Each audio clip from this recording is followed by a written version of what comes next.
Aujourd'hui, je réponds à vos questions sur l'allaitement. Alors si ça vous intéresse, c'est parti!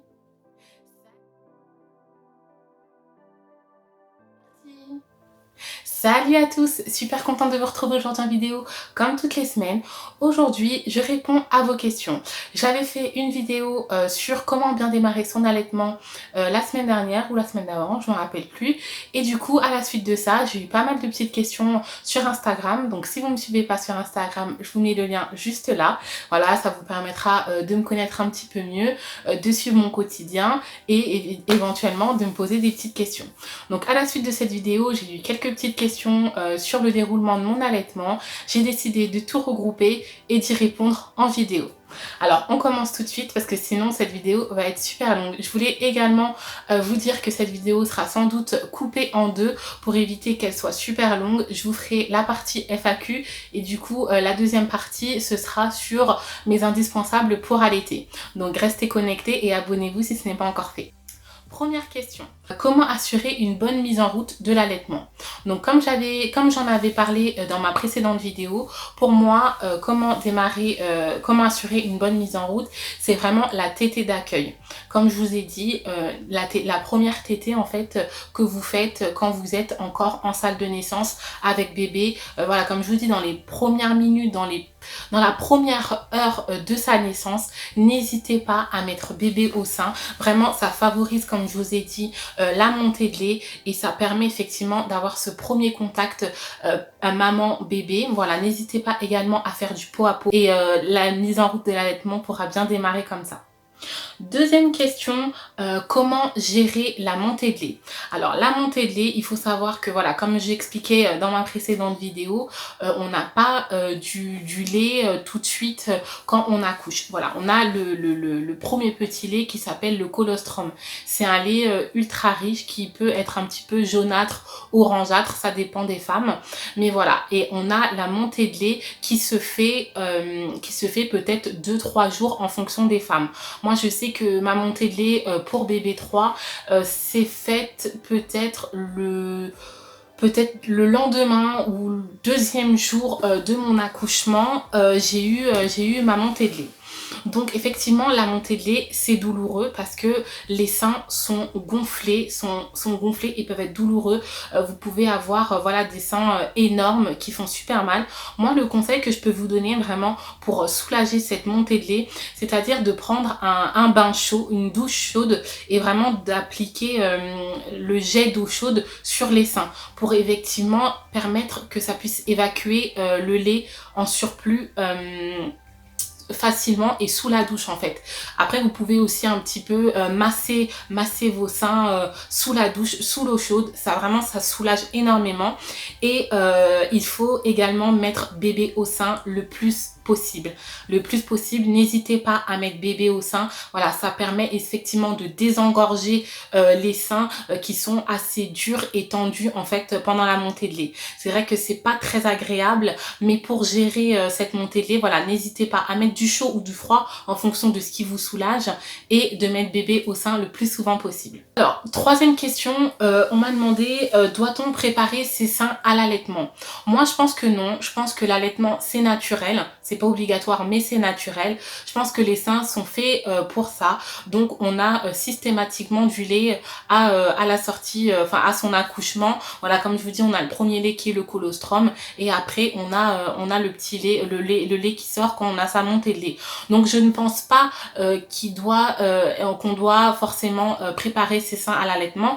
Par contre, comme je vous disais dans ma précédente vidéo, n'hésitez pas à vous renseigner tout au long de votre grossesse sur le déroulement en fait de l'allaitement, les petits maux qu'on peut avoir au cours de l'allaitement. Voilà, on peut avoir des crevasses, on peut avoir des engorgements, on peut avoir des mastites. Voilà, comme ça, si ça vous arrive, ce que je ne vous souhaite pas, mais si ça vous arrive, effectivement, comme ça, vous êtes paré à toute éventualité et vous n'êtes pas pris au dépourvu. Voilà, donc moi, là, pour répondre à la question, doit-on préparer ses seins à l'allaitement? Je pense que non. Quatrième question qui m'est revenue assez souvent, c'est est-ce que c'est douloureux? Alors, l'allaitement, normalement, ça ne fait pas mal.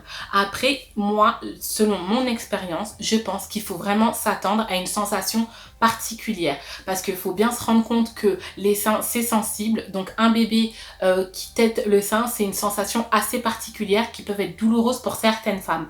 Moi personnellement, comme je vous ai expliqué dans ma précédente vidéo, quand bébé 3 s'est mise à téter, j'ai eu mal, j'ai bien ressenti qu'elle ne tétait pas comme il fallait parce que en fait elle prenait juste le bout du sein, donc c'était assez douloureux. À partir du moment où c'est très douloureux, que c'est insupportable, il faut vraiment se faire aider parce que c'est peut-être que vous placez mal votre bébé, que vous êtes mal positionné et du coup ça n'aide pas à la bonne mise en route de l'allaitement et effectivement ça peut être douloureux.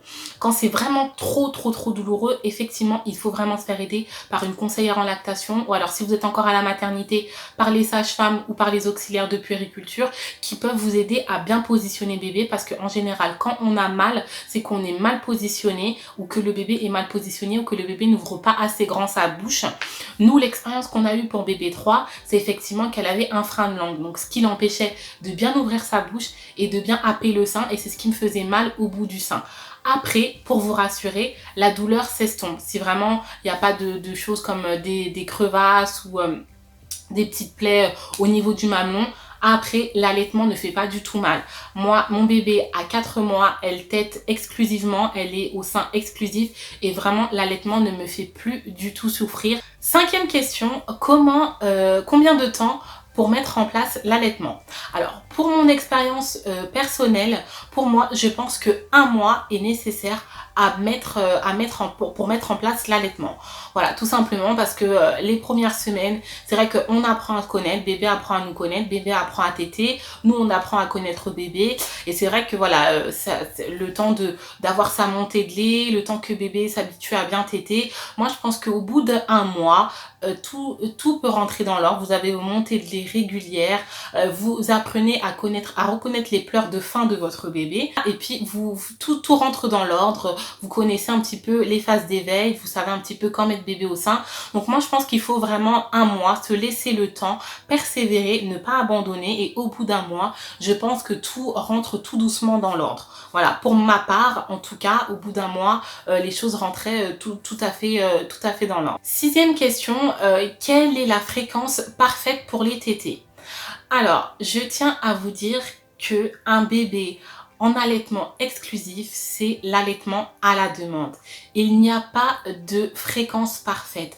Moi, je vous conseille sincèrement de vous détendre et d'oublier la montre ou la pendule. Sincèrement, c'est pas la peine de regarder, bon, il a tété à 8 heures, il faudrait que je lui donne à téter 2 heures après. Non, honnêtement, c'est la tétée à la demande. C'est-à-dire que dès que le bébé est en phase d'éveil et qu'il n'a pas mangé depuis un petit moment, vous lui proposez le sein. Voilà, c'est proposer le sein régulièrement. Moi, pour mon expérience personnelle, je vous dis sincèrement, je ne regarde pas la pendule. J'ai appris effectivement à reconnaître les pleurs de mon bébé. Je sais que quand c'est des pleurs de faim, quand c'est des pleurs de j'ai sommeil, quand c'est des pleurs de je suis pas à l'aise, quand c'est des pleurs de j'ai envie de me faire changer. Voilà, je vous conseille sincèrement de ne pas regarder la pendule ou votre montre. C'est l'allaitement à la demande. Proposez le sein à bébé le plus souvent que possible. Quand il vient de se réveiller, il est changé, vous le placez au sein, il en veut, il tétera. S'il n'en veut pas, il tétera pas, il tétouillera, il restera au sein, voilà. Mais proposez le sein le maximum, ne regardez pas la pendule, ne vous stressez pas, détendez-vous, c'est le meilleur des conseils que je peux vous donner. Septième question, pardon, comment savoir si bébé a bien tété? Alors, comment savoir si bébé a bien tété? Selon mon expérience personnelle, bien sûr, hein, toujours. Moi, j'ai constaté vraiment que quand bébé tétait, quand il était bien placé, on voit qu'en fait, il déglutit. Il déglutit, on peut regarder ici, voilà, il déglutit, on voit bien que il tète et puis on peut même entendre, on l'entend vraiment déglutir. Donc là, on se rend bien compte qu'effectivement, on voit bien que effectivement bébé déglutit et donc on voit bien qu'il tète. Ce que j'ai remarqué également, moi, c'est que par moment, ma fille fait des pauses. Et je vois bien en fait qu'il y a une goutte de lait en fait qui coule à côté de sa bouche. Donc je constate bien qu'effectivement elle prend bien du lait. Pour vous rassurer également, vous pouvez regarder les couches de bébé tout simplement. Si bébé fait pipi régulièrement, c'est qu'il boit bien. Si il fait des selles régulièrement, de la bonne couleur, hein, faut regarder aussi la couleur des selles, c'est que bébé mange bien et qu'il est, il est bien alimenté.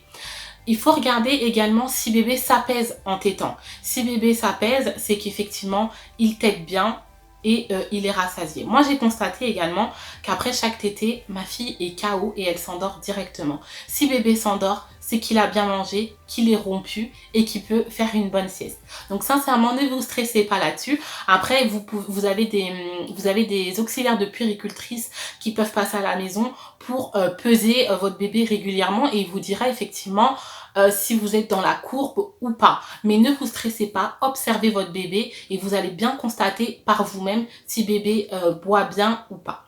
8e question, que faire si j'ai une baisse de lactation? Alors ça, c'est une question qui m'est pas mal revenue. C'est vrai que c'est un stress permanent parce que quand on est en allaitement exclusif et que voilà, on n'a pas envie d'introduire les biberons de lait artificiel, on a peur de manquer de lait. Mais il faut bien se déstresser, comme je vous dis dès le début, il faut bien se déstresser et il faut se détendre. Mettez bébé au sein régulièrement si vous avez constaté effectivement une baisse de lactation. Mettez bébé au sein régulièrement, alternez les deux seins. Voilà, n'hésitez pas vraiment à le mettre au sein, faites-le téter parce qu'effectivement c'est l'offre qui crée la demande. Donc plus vous mettez bébé au sein, plus votre sein va produire du lait. Donc n'hésitez pas à mettre bébé au sein pour faciliter justement cette montée de lait et la production de lait. Ensuite, le deuxième conseil que je peux vous donner également, c'est de porter bébé en écharpe. Je vous avais fait une vidéo les semaines précédentes sur le portage en écharpe. Ça favorise également la montée de lait. Donc voilà, vous pouvez répondre plus facilement aux besoins de votre bébé quand il est contre vous comme ça. Donc, et puis le fait de sentir l'odeur, d'avoir bébé contre soi, ça permet de favoriser la montée de lait. Le troisième conseil que je peux vous donner également, c'est de vous faire des petites tisanes d'allaitement. Moi, j'avais acheté la tisane d'allaitement de chez Velleda. Je vous mets la photo juste là et le lien en barre d'infos si ça vous intéresse. Elle est super celle-ci. Moi, je l'avais pris en fait dès ma sortie de la maternité pour effectivement favoriser ma montée de lait. Le conseil que je peux vous donner vraiment, c'est de mettre bébé au sein et de vous détendre. 9e question, on m'a demandé des astuces pour allaiter discrètement.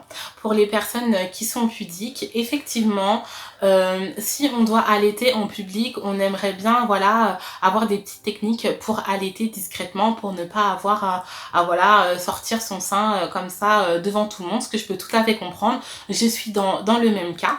Donc moi, ce que je vous conseille pour allaiter discrètement déjà, c'est d'investir dans des soutiens-gorge d'allaitement. Parce que en ayant des soutiens-gorge d'allaitement, ça vous permet vraiment d'allaiter plus facilement. Vous avez juste à dégrafer, abaisser et puis comme ça vous mettez bébé au sein et comme ça c'est plus facile qu'avec les soutiens-gorge lambda où il va falloir vraiment baisser son soutien-gorge, sortir son sein. C'est pas pratique, ça demande plus de mouvement et c'est moins discret effectivement. Donc investissez dans des soutiens-gorge d'allaitement, ça peut vraiment vous aider. Ensuite, je vous conseille également d'investir voilà, dans des vêtements d'allaitement qui peuvent être aussi super pratiques. Comme ça, c'est plus discret parce que vous avez des ouvertures qui sont faites déjà spécialement pour ça. Donc comme ça permet d'éviter voilà, de soulever son t-shirt, d'être un petit peu moins discret tout simplement parce que vous avez des ouvertures faites pour ça sur les côtés ou alors sur le dessus. Comme ça permet d'être un petit peu plus discret. Le troisième conseil que je peux vous donner également, c'est d'avoir des langes à portée de main. Dans ma vidéo sur les indispensables de mon sac à langer, si vous ne l'avez pas vu, je vous la mets juste ici. Je vous conseillais d'emporter des langes avec vous en permanence parce que les langes ça sert à tout et moi vraiment c'est ce que j'utilise quand je suis à l'extérieur ou alors voilà en famille ou quoi. J'utilise des langes que je mets directement, vous savez, je vais faire un nœud juste derrière et je le place juste là, je mets mon bébé en dessous et franchement ni vu ni connu, on s'imagine pas en fait que je suis en train d'allaiter. Donc ça peut être un bon moyen. Vous avez aussi, je m'étais renseignée, j'avais vu qu'il y avait des capes d'allaitement. Donc ça moi j'ai jamais testé mais je trouve que c'est une bonne idée. Ça peut servir aussi et ça permet de se cacher voilà quand on n'a pas de lange. Mais il faut savoir que l'allaitement c'est naturel, c'est normal d'allaiter son bébé et il y a aucune honte à allaiter en public. Voilà, si vous voulez être discrète effectivement utiliser des langes mais il n'y a pas de mal à allaiter tout simplement. On m'a demandé également, est-ce que j'allaitais la nuit? Alors, moi, j'ai allaité la nuit ma fille, bébé 3. Je l'ai allaitée jusqu'à ses 1 mois. Et à partir de ces 1 mois, elle a commencé à ne plus réclamer la nuit. Donc, je ne lui ai plus proposé non plus le sein la nuit. Donc, il ne faut pas se frustrer si bébé tète plusieurs fois dans la nuit. C'est normal. C'est le temps, en fait, tout simplement, qu'il apprenne à se réguler. Moi, j'avoue que j'ai eu de la chance à ce niveau-là parce qu'au bout d'un mois, ma fille n'a plus réclamé. Elle tétait tard. Voilà, vers les alentours de 23h30, 23h30 minuit, c'était sa dernière tétée. Et après, je l'ai réallaitée le lendemain à 7h30, 8h. Donc vraiment à ce sujet-là, j'ai eu de la chance. J'ai aucun conseil à vous donner par rapport à ça parce que ça s'est fait naturellement. Là où j'ai eu plus de difficultés avec bébé 2 où elle a fait ses nuits à peu près 5 mois et demi, 6 mois. Là, les choses se sont fait naturellement. Voilà, je lui ai proposé une bonne tétée, donc je l'ai allaitée, je lui donnais les 2 seins. Les 2 seins vers 23h30 minuit comme je vous disais, et puis après elle faisait sa nuit et elle se réveillait que le lendemain à 7h30, 8h pour une deuxième tétée. 10e et dernière question, comment je dois faire si je dois m'absenter? Alors, moi, le conseil que je peux vous donner, sincèrement, c'est les premiers mois de bébé, si vous êtes en allaitement exclusif, c'est de ne pas vous absenter ou alors d'emmener bébé avec vous. Moi, clairement, je n'ai jamais quitté mon bébé depuis qu'elle est née, elle a 4 mois. Loin de moi l'envie de culpabiliser les mamans qui doivent s'absenter ou pas, hein, bien sûr. J'ai eu l'opportunité de m'absenter une ou deux fois effectivement parce que j'avais rendez-vous chez la chasse-femme ou quoi. Donc moi ce que j'ai fait à ce moment-là, c'est-à-dire que j'ai allaité ma fille juste avant de partir. Vraiment les quelques minutes avant de partir, je l'ai allaitée, donc c'est-à-dire les 2 seins, je lui ai donné les 2 seins et je me suis arrangée en fait pour pas être absente plus de 30 minutes. C'était juste à côté de chez moi, la chance que j'ai eue. Mais si vous devez vous absenter et que vous n'avez pas le choix de partir plus d'1 heure, moi ce que je vous conseille de faire, effectivement, vous n'avez pas le choix, c'est de tirer votre lait. Donc vous pouvez investir dans un tire-lait manuel ou électrique, ou alors vous le faire prescrire en fait par votre sage-femme ou par votre gynécologue, et vous pouvez la louer en pharmacie.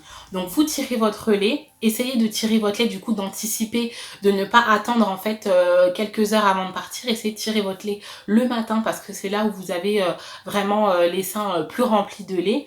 Donc essayez de tirer votre lait et de les conserver au congélateur. Au congélateur ou au réfrigérateur en fonction.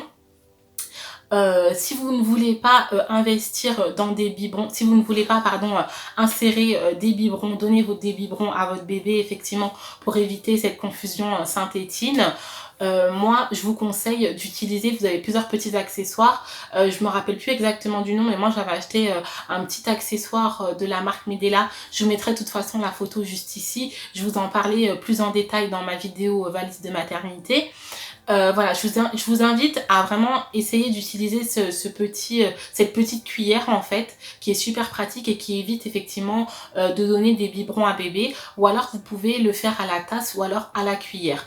Donc voilà, c'est à vous un petit peu de voir comment vous pouvez vous organiser. Mais moi, le conseil que je peux vous donner par rapport à mon expérience, c'est vraiment d'éviter de s'absenter les premiers mois quand vous allaitez exclusivement, ou alors de vous déplacer avec bébé.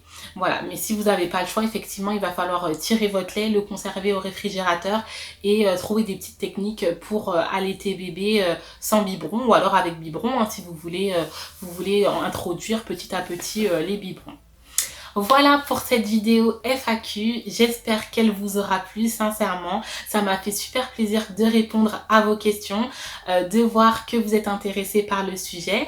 Donc n'hésitez pas, hein, si vous avez d'autres questions, à me les poser en commentaire ou sur Instagram. Et puis moi, je vous fais de gros bisous, je vous dis à la semaine prochaine pour une prochaine vidéo. Salut!